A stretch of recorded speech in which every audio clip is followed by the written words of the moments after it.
Ved Nanda, who will introduce our speaker.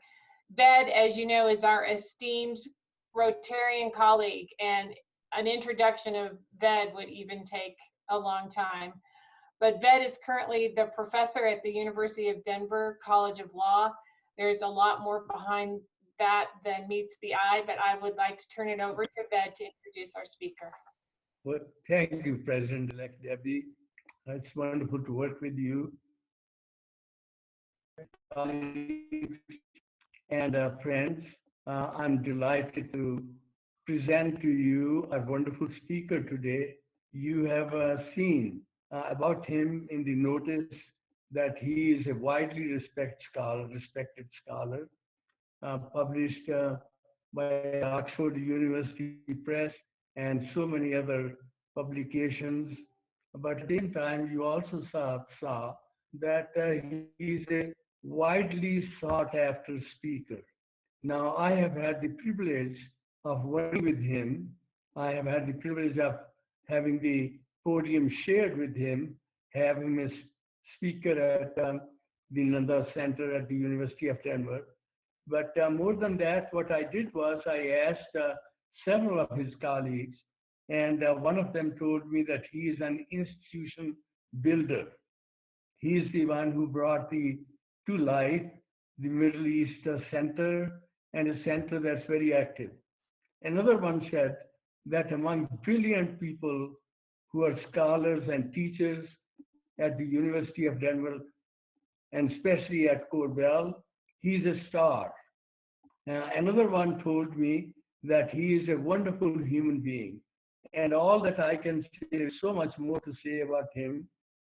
But I would say that these are the qualities that he embodies, and these are the qualities that you and I can see that he should become a good Rotarian.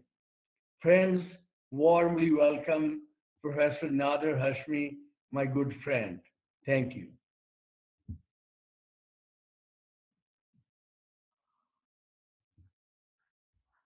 Thank you very much, Ved, for that generous introduction. Thank you to Lauren, Peg, and everyone at the Rotary Club who has helped put together and organize this event.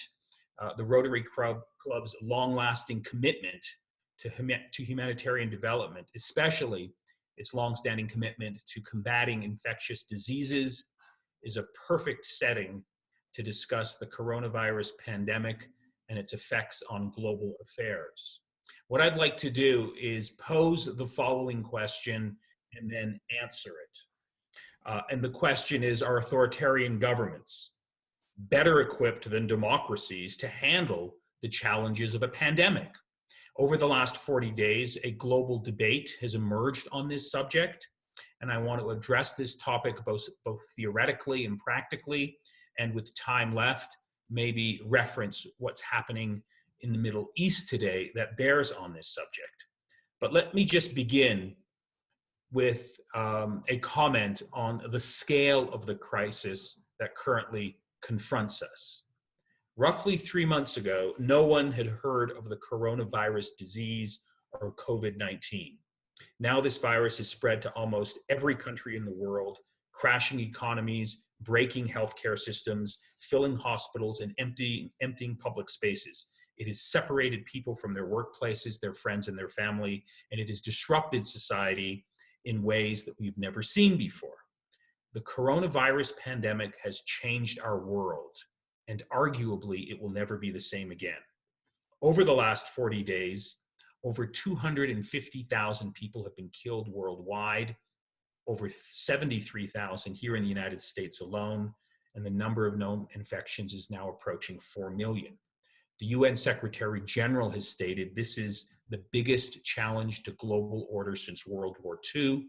We are headed toward a 1930s style depression in terms of the global economy.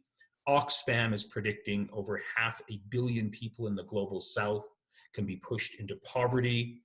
The International Rescue Committee, based on models from the UN and Imperial College London, has estimated that up to 3 million people in the global south across dozens of conflict zones could die over the next several months. Reflecting on this global crisis, the British philosopher John Gray has observed that from now on, the world will be different from how we imagined it. This is not a temporary rupture in an otherwise stable equilibrium. The crisis through which we are now living is truly a turning point in history. Now, this pandemic raises many important questions. How did we arrive at this crisis moment? Why was the world so colossally unprepared? Are some governments more responsible than others for the spread of this virus? To what extent are the criticisms of the World Health Organization legitimate? Has the peak era of globalization ended? And critically, how can we advance global cooperation in an era when countries are closing down and retrenching? I can't answer all of these questions, but I do want to focus on some of the political aspects of this question. Now, writing in the Guardian newspaper last month, the political theorist David Runciman observed that this crisis has revealed some other hard truths. National governments really do matter, and it really matters which one you happen to find yourself living under. Though the pandemic is a global phenomenon and is being experienced similarly in many different places, the impact of the disease is greatly shaped by decisions taken by individual governments. So recall my earlier question: are authoritarian regimes better equipped than democracies to handle the challenges of a pandemic? A global debate has emerged on this topic that goes something like this. As Washington, D.C. falters, Beijing is moving quickly and adeptly to take advantage of the opening created by US mistakes, filling the vacuum to position itself as a global leader in the pandemic response. China is working to tout its own system. It has provided material assistance to other countries. It has even sought to organize how other governments around the world have responded to this crisis. Quote, "To me, what is so striking is the complete absence of the United States from public debates. The US is basically off the map, and China is very much on the map," noted the director of the Italian Institute for International Affairs and a former European Union policy advisor. "America has not just done badly, it has done exceptionally badly," said Dominique Moisy, a political scientist and senior advisor to the French government. He said, "America prepared for the wrong kind of war. It prepared for a new 9/11, but instead a virus came." And this raises the question, has the United States become the wrong kind of power with the wrong kind of priorities? Now, implied in this global outreach that China is pursuing during a time of pandemic is the alleged superiority of the Chinese governance model, particularly during times of crises and of pandemics.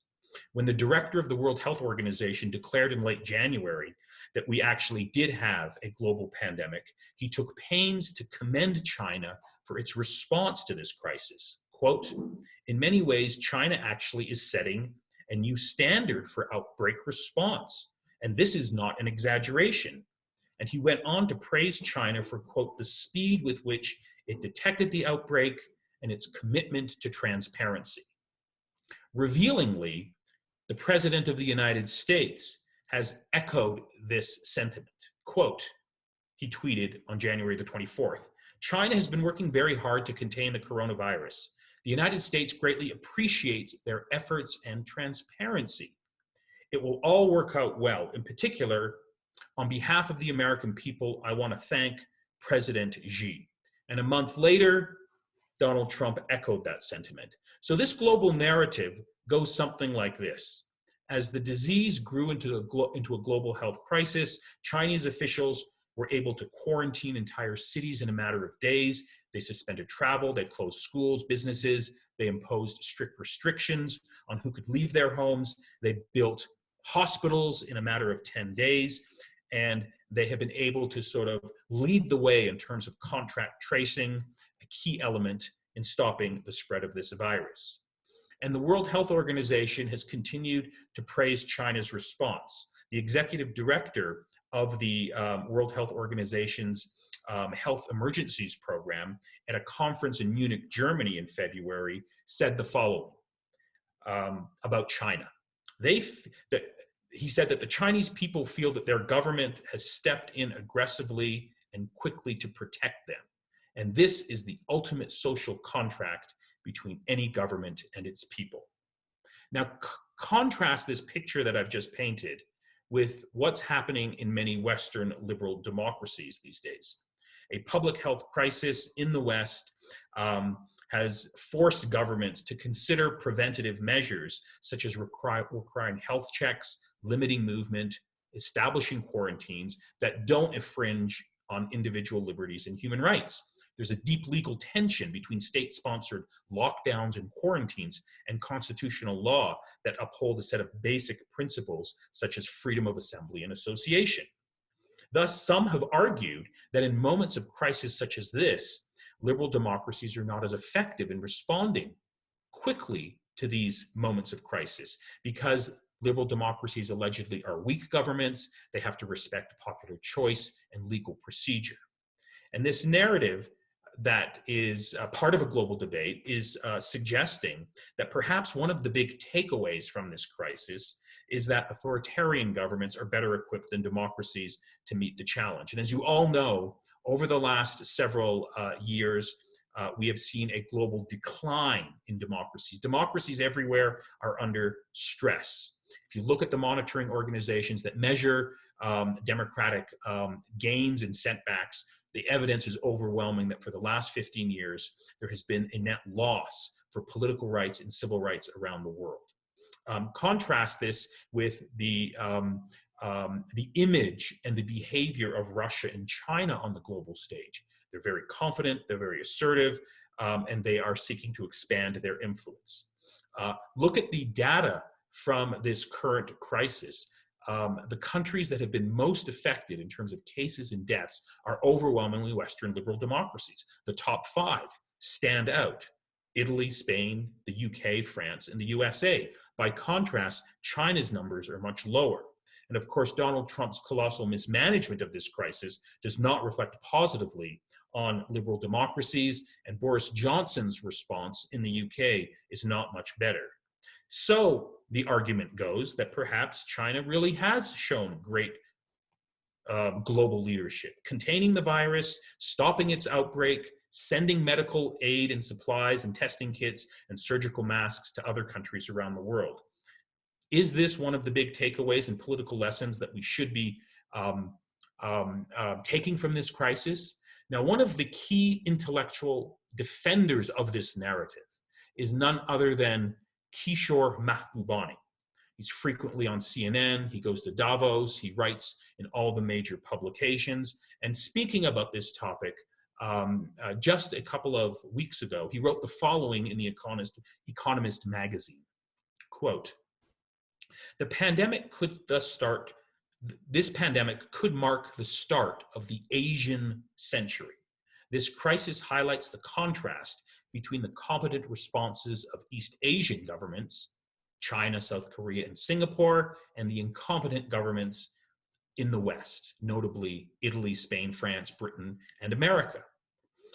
The far lower death rate suffered in East Asian countries is a lesson for everyone to learn. They reflect not just medical capabilities, but also the quality of governance and the cultural confidence of these societies. After its initial missteps in Wuhan, China firmly deployed good science and robust public policy measures to break the back of the problem. It responsibly released the genetic data as soon as the Chinese scientists sequenced the genome, and it shared it with the world. And then Mahbubani ends with this remark: the net result, is that the post-COVID-19 world will be one in which other countries look to East Asia as a role model, not only for how to handle a pandemic, but how to govern more generally. Now, while Americans might scoff at this suggestion, Mahbubani claims that in the eyes of many people in Africa, Asia, the Middle East, and the broader developing world, China's global standing has actually gone up. And the rise of China as an alternative to the West has broad support in many non-Western countries. Now, let me clearly state my position on this argument. I strongly disagree with Kishore Mahbubani. I think opponents of democracy and human rights would very much want us to buy into this argument. And while elements of what Mahbubani says might appear true and very appealing, I think on balance, his argument is deeply disingenuous, it's politically motivated, and it's ethically flawed. Let me explain why. The concept of social trust is worth discussing very briefly. Good public health practice does not just require political control, it also requires transparency, truth-telling, and collaboration. Habits of mind that allow free societies to better respond to pandemics. Citizens of democratic nations can reasonably expect a much higher level of candor and accountability from their governments than in authoritarian regimes. And for this reason alone, democracies, at least in theory, generally have much higher levels of social trust. Democracies tend to have independent institutions that are free of government coercion, who during times of crisis can provide independent, informed explanations and information to citizens facing a pandemic. Just consider the efforts and the work of the US Centers for Disease Control and Prevention, the CDC.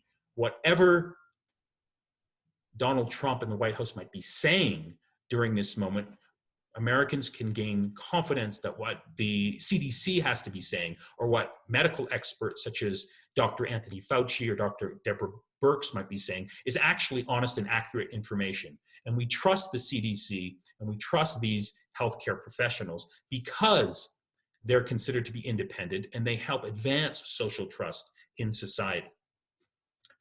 In contrast, China actively hid the 2003 SARS outbreak from the international community. And I would argue that it is doing so once again in the context of our current pandemic.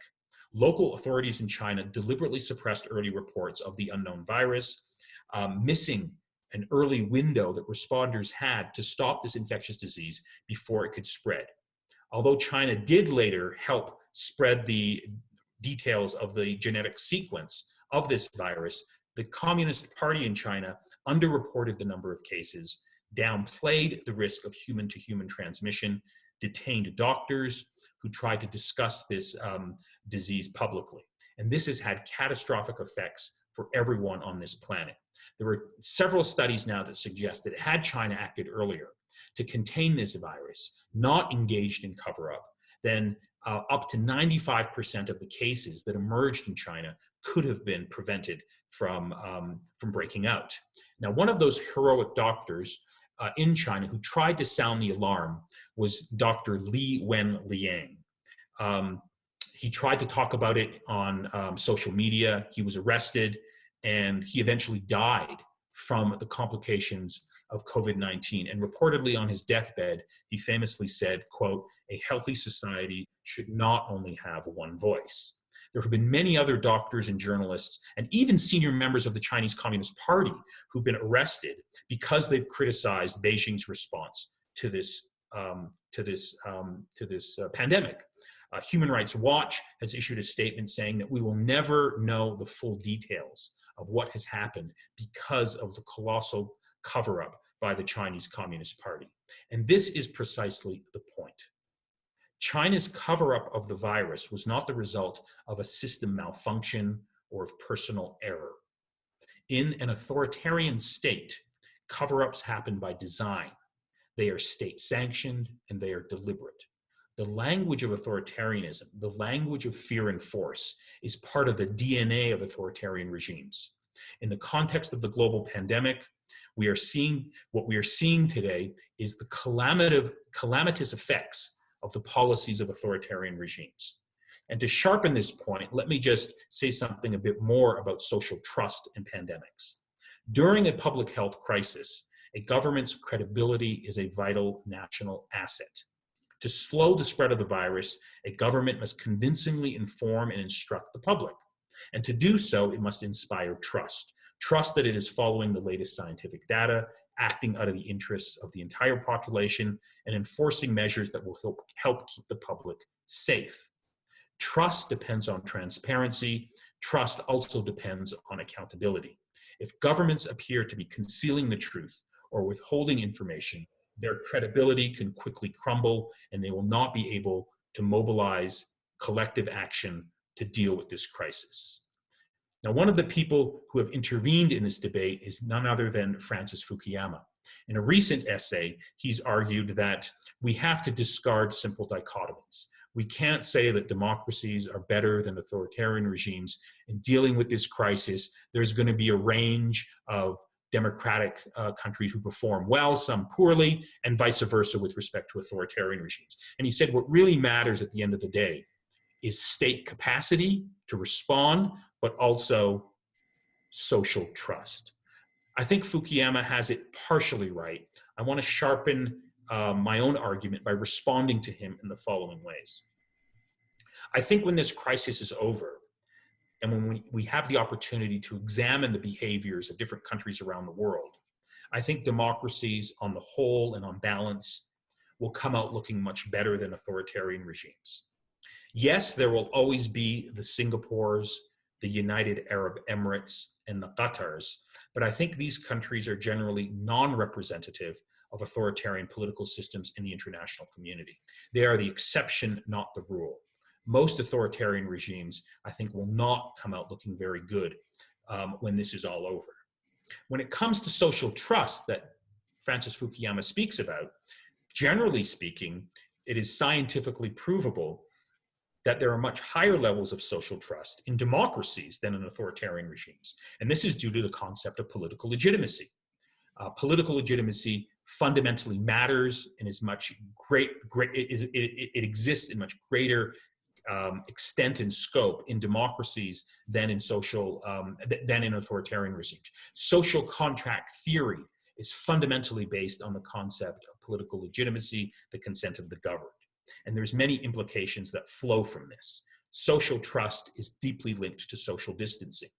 Observing quarantines is deeply connected to social trust. Why would citizens observe social distancing and other restrictions on their personal liberty unless there was social trust in government policy and in other citizens, that if we all respond in the same way, we can beat back this crisis? So this regime type, I think, profoundly does matter when we think about pandemics and political regimes. If you read Fukuyama's essay, I think one of the weaknesses of it is very US-centric and US-focused. He talks a lot about the problems in this country, the problems of Donald Trump. And he uses the United States, which I think we have to be honest now is a deeply flawed and declining democracy, to make broad generalizations about democracy on a global scale. I would push back and tell Professor Fukuyama, what about South Korea? What about Taiwan? What about Germany? What about New Zealand? What about Norway? What about Australia? What about the Czech Republic? What about Austria and Iceland? All are democracies, and on a global scale, they have been the best performing countries during this pandemic. Why not use these countries as a measure of democratic performance to assess the relationship between political regimes and pandemics? I think Fukuyama also ignores an important lesson of history. Roughly 100 years ago, the world was facing the 1918 Great Influenza. Sometimes it's known as the Spanish flu. One of the big lessons of this event, and let's be clear, this was a monumental event. 50 million, at least 50 million people around the world were killed as a result of this influenza in 1918.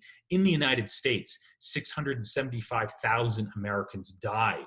That's more than the number of Americans who were killed during World War I, World War II, the Korea War, the Vietnam War, the Iraq War, and the Afghanistan War. So if you look at the lessons of history of this pandemic, you have to turn to John Barry's wonderful book, widely acclaimed book, where he discusses this particular question and the lessons that we could and should learn. And at the end of the book, John Barry makes the point that you have to tell the truth if you want to confront a pandemic. Truth is directly related to social and public trust. Quote, "The way you do that is to distort nothing, to put the best face on nothing, to try and manipulate no one. And if you look, and if you read John Barry's book, he talks about the consequences, the loss of lives that took place because certain governments, both municipal, national, and state governments allied during the 1918 pandemic, and it had drastic effects on the ability of people to survive the 1918 influenza. And so the big takeaway here that I think Professor Fukuyama ignores is that when it comes to pandemics and when it comes to telling the truth, democratic governments generally are better at it than authoritarian governments. And if democratic governments do lie, there are inbuilt ways of trying to keep them honest and to try to keep them truthful. Now, in thinking about this current moment of crisis, I was reminded of a very famous argument that the Indian scholar and public intellectual Amartya Sen advanced roughly 20 years ago. He won the Nobel Prize in Economics in 1998 for his work on famines. And Amartya Sen famously wrote that no substantial famine has ever occurred in any independent country with a democratic form of government and a relatively free press. And what he does in his book is he compares China with India, the two most populous countries. And he notes that in the late 1950s, as a result of Mao Zedong's Great Leap Forward, China had the largest recorded famine in history. Roughly 30 million people died from 1958 to 1961 in China. But India, by contrast, has not had a famine since 1947. And Amartya Sen argues this is because India has been a democracy, or at least it's been a democracy prior to the current prime minister in power. And that has made a huge difference. If you look at the arguments, you look at the capabilities, you look at the inbuilt procedures that exist in democracies, democracies, generally speaking, have these inbuilt safety valves where, when it comes to, for example, access to information. A free press can force governments to respond, can expose inefficiency, can make a big difference. I don't have time to go into the entire argument, but I think Amartya Sen's thesis on famines and democracy profoundly matters today for our discussion of pandemics and relationships to political regimes. And in fact, just last week, the human rights organization Reporters Without Borders issued a statement that said, quote, "If there had been a free press in China, if these whistleblowers hadn't been silenced, then this crisis could have been prevented and could have been prevented from turning into a pandemic." And at the end of the day, if you just think about, where this crisis originated, it originated in a deeply authoritarian state. And I think you can't ignore that aspect of this problem when we think about the relationship of political regimes to pandemics. And just take a look at this graph as I come to an end with my talk. If you look at the best performing countries, this was taken in the early days of the pandemic. The best performing countries in the world are South Korea, Iceland, Taiwan, and Germany. What do they have in common? They're all democracies. They have high quality universal health care for their citizens. They all had pre-existing strategies in place to deal with a pandemic rooted in preparedness, speed of response, central command, and rigorous contract tracing. They had competent leadership. Contrast Angela Merkel with Donald Trump. And interestingly, and this is something that we can perhaps talk about, most of these countries that have been successful in combating this pandemic, not all of them, but most of them have been led by women. I don't have time to look into the case of the Middle East.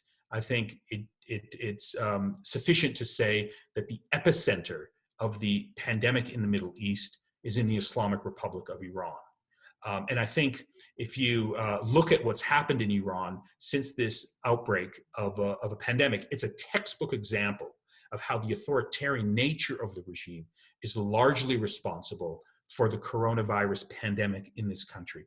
I'd be happy to go into details if someone asks me about this in the Q&A, in the question and answer session. So in conclusion, let me just return to the United States and offer the following set of comments. The United States accounts for 5% of the world population, but Unfortunately, the United States is home to 1/3 of the global confirmed cases of coronavirus, and the United States is home to 1/4 of all of the global deaths. It was inevitable that this virus would come to this country and do harm to human beings and to our economy. But the scale of this crisis in the United States has been catastrophic. What we're currently experiencing is the moral and political equivalent of Pearl Harbor and 9/11 happening at the same time in this country. And it's important to remember that we are still in the beginning phases. This is just the second inning of a 9-inning ball game, to use a baseball metaphor. The worst is yet to come. There are predictions that by the end of August, we will have 134,000 dead Americans. And 2 years from now, when hopefully this is all over, there are predictions that we might have 500,000 dead Americans. So given what has happened now and what might happen to us as a country, this pandemic demands a national response. I don't have time to go into the details of how we should respond as a country. I simply want all of you to, I want to encourage all of you to read the lead essay in the current issue of The Atlantic by George Packer. It's called "We Are Living in a Failed State." The coronavirus didn't break America, it revealed what was already broken. And George Packer ends his essay by noting that the fight to overcome the pandemic must also be a fight to recover the health of our country, the health of our democracy, to build it anew, or else the hardship and grief that we are now enduring will never be redeemed. And then he went on to say that what we really need now is to ask big questions. People should really be thinking about transformational change. And I hope that one of the things that can come out of this disaster is this type of big thinking and transformational change. And if that does happen, the current suffering that we see right now will not be in vain. Thank you.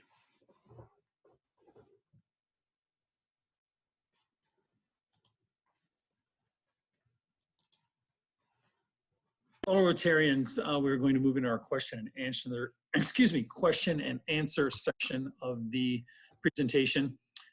Please keep in mind, the best way to do this is to go down to the bottom of your screen. Please go to the participants section and raise your hand under there, and then type your question, please, into the chat section. We don't have a lot of time today, so we're going to get to questions as quickly as we can. And the first question today is actually going to be asked verbally by Dr. Ved Nanda. Ved, are you still there? Yes, sir. Okay, please go ahead, Ved. Thank you. Nader, it was very thought-provoking presentation, a lot to think about. You focused on nation state and its governance, and I think the insightful comments that you made, will be thinking about them. I want to go beyond what you said because you are an international studies scholar. What is post-pandemic going to look like in the world? As we look at that, is globalization dead? Is isolationism on the way? Is authoritarianism on the way? Cooperation that's needed in order to address all these challenges that the world community faces. Is that going to come back? I know you don't have a crystal ball, none of us has, but still, as you think about it, could you briefly share your thoughts with us? Thank you. Yeah, thanks, Ved. That's a very good question. I think what we're clearly seeing now is that states are leading the charge in responding to this pandemic. They're accumulating more power. They are making arguments that we are facing a national security, and so we have to limit civil liberties. So I think what we're seeing, one of the responses is, globally speaking, authoritarian regimes and authoritarian states are becoming more authoritarian. And this is something to be very concerned about. We're also seeing this trend where many states are invoking this crisis to expand surveillance of their population. This has huge concerns with respect to basic privacy issues. Right now, every country is retrenching, or we can't travel internationally. And the problem with this is that a pandemic demands global solutions in global cooperation. I think one of the challenges that we're facing internationally, and I'll say this very quickly, it's really the subject of a separate meeting, is how do we balance the following tensions with respect to China? On the one hand, we don't want to start a new Cold War with China. We need Chinese cooperation to deal with this crisis and future pandemics. But at the same time, China is deeply responsible for getting us into this mess. The way that it lied, the way that it arrested people, the way that it silenced journalists and doctors. There is a need for accountability. There is a need for taking China to task. So how do you balance those two moral imperatives? I don't have easy answers, but I think this is going to be one of the big debates in international relations going forward. Just yes or no, Nader. Is the United Nations, World Health Organization, multilateral organizations, are they going to be stronger, weaker in the days to come? Yes or no? What? I hope stronger, because we need those organizations to get through this crisis. Thank you. Nader, thank you so much for your response there. We only have time for a couple more quick questions. The next question comes from Rotarian Seth Patterson. He says, outside of the article, that we did post the article from The Atlantic, the link to that on the chat section. You can go to that if you'd like. But Seth also asked, my question would be, where can we find essays covering this topic, discussing it objectively? You know, for all the criticism that people may have of the mainstream press, I think if you look at the debates in the Washington Post, in the Guardian, in the New York Times, in the Atlantic, there's a lot of good material there. So I would go to those places. I would suggest that you read everything critically. I would encourage you to stay away from some of the conspiracy theory that's floating around on social media. Turn to respected news sites that have a track record of at least sticking to the truth and trying to provide informed, objective interpretations and analysis of this country. So broadly speaking, those are the places that I would go. Nader, thank you very much. Debbie, I'm going to try to sneak in just a couple more quick ones. This one comes from Raul Chavez, who writes, where does Germany's response to the pandemic fall within your analysis? As you saw in the graph that I showed at the end, Germany is one of the better performing countries. I think it helps when you have a scientist as your head of state. It helps when you have a responsible leader. And what's so interesting about Germany is look at what's happening in the neighboring countries, in France, in Spain, in the UK. They are all the worst performing countries in many ways. But Germany, despite its huge size, has been able to do things that the United States, unfortunately, has been unable to do. To mobilize people, to get out way ahead, to have something that we still lack in this country. And I think this is the big scandal here, the absence of effective comprehensive testing, where we can figure out the scope of this problem, and then to engage in contact tracing. So I think Germany is actually one of the better performing countries, and it just affirms what many people I think should know, that Angela Merkel is really, in my view, the leader of the free world. We are running out of time. Debbie, do you think we have time for one more, or should we close it out here? One more, quick. Okay, one more question. This question comes from Barbara Holm. Barbara writes, China has done an excellent job of fighting COVID-19 by using its authoritarian powers to track through cell phone data every person who has been close in distance to everyone within the infection. Police forcibly quarantine people and take their temperatures twice a day. Should the US use cell phone data to invade privacy in order to privately fight COVID-19? Well, that's one of the big questions here. First of all, with respect to China, we always have to have, a question mark about what China says.